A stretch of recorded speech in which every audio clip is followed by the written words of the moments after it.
Dr. Lindsey Godwin with a special Valentine's Day theme, Love Your Questions. I have a question for you. How many questions have you asked today? Any numbers, takers? 30. How many questions have been asked of you today? 200. 2. I've asked you too, thank you. How much have you really paid attention to your questions today? I see different answers on that. Well, I did just ask you 3 questions, so thank you for tracking and adding those to your answers to the prior questions.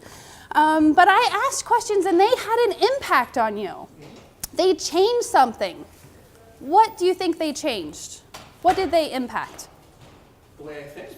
Exactly, right? It shifted something in you, right? It shifted, I probably impacted your greatest resource, your attention, right? And so as we think about that, our minds are programmed to answer questions. It's like we can't help it. It's like that Valentine's Day chocolate that you just have to indulge in. Our minds just want to answer questions. In fact, so much so, we talk about the fact that our questions are fateful. I want to say that again. Our questions are fateful. So, really, because our questions determine what we pay attention to, what we don't pay attention to, and sometimes literally what we see. So let me give you an example of that. Some of you, I don't see any of my students in here, so this is a little preview. Some of you may have seen this, but often in my classes I show a quick video called The Monkey Business Illusion. You can Google it if you want. Some of you have seen it. And in this video, it has 2 teams playing basketball, right? Folks wearing white shirts, folks wearing black shirts. And at the outside of this video, I ask my students a simple question. I say, I would like you to count the number of times the folks wearing white shirts pass the basketball. It's a pretty easy question, right? So I let them go, we watch the video, boom, boom, boom. At the end, most people get the answer 16, which is actually true if you watch the video. But what is surprising to me, time and time again, every time I show this video, at least half of the class, if they haven't seen the video before, do not catch the fact that a person dressed as a gorilla walks in front of the screen, bangs his chest, and walks off. Even more than that, do not see or notice that a person actually in a black shirt leaves the game altogether. And even more than that, don't notice that the background screen of the video changes from a bright red to a gold during the video. It's really fun. It's called The Monkey Business Illusion. Google it. You can play with your friends and have them do that.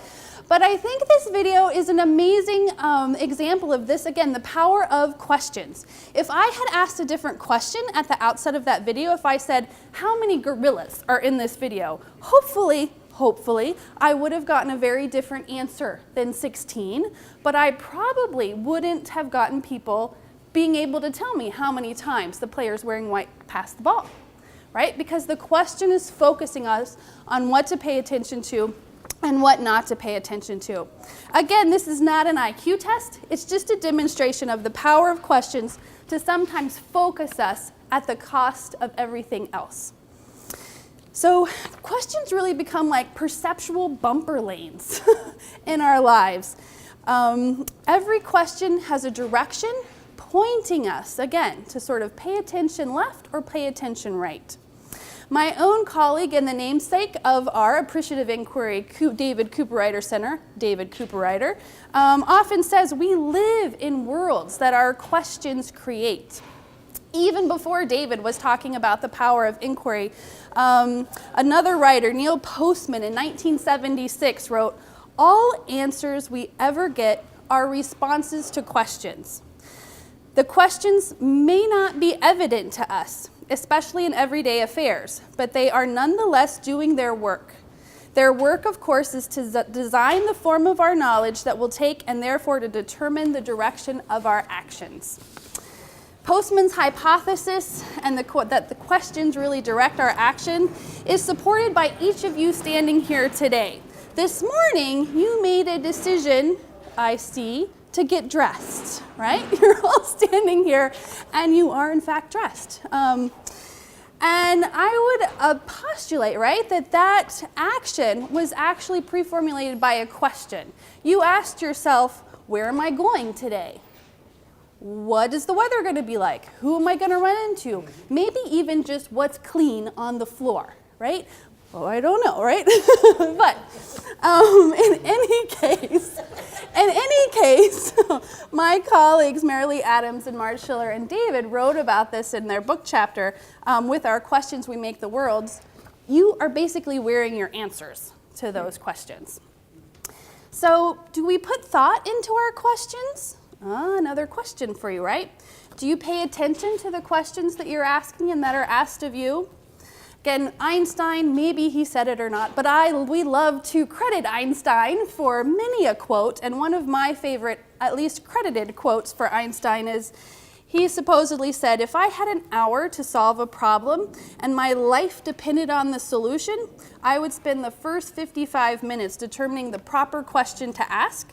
For once I know the proper question, I could solve the problem in less than 5 minutes. So let's example just another quick example. Different than getting dressed, smallpox. You didn't think I was going to smallpox, did you, right? So let's take the idea of smallpox, which has been the first and only disease that has been recognized as being eradicated from the planet, from the World Health Organization. When scientists in the global community started first doing work around smallpox, their question was, how can we treat as many cases as possible? It's a very noble question, but that was leading them in a certain direction. Think about what that was focusing on. How do we treat as many cases as possible?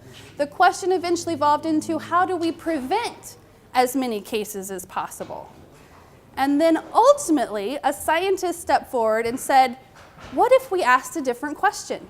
The question we need to be asking is, how do we eradicate a disease from the planet?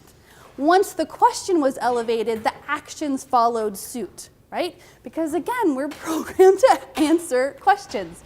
So that elevated the work that was being done, the nature of the collaborations, and again, became one of the truly sort of recognized international global collaborative projects of our time. So questions really have the power to elevate our minds, to think about things we've never considered before. And as such, I invite each of you to become bold, unapologetic question askers. Ask what you want to see more of in this world.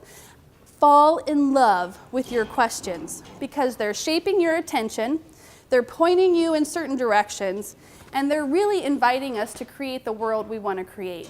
So I'll leave you with a quote, another favorite one from Rainer Rilke.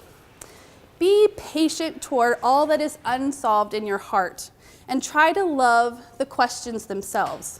Like locked rooms and like books that are now written in a very foreign tongue. Do not seek the answers which cannot be given because you would not be able to live them. And the point is to live everything.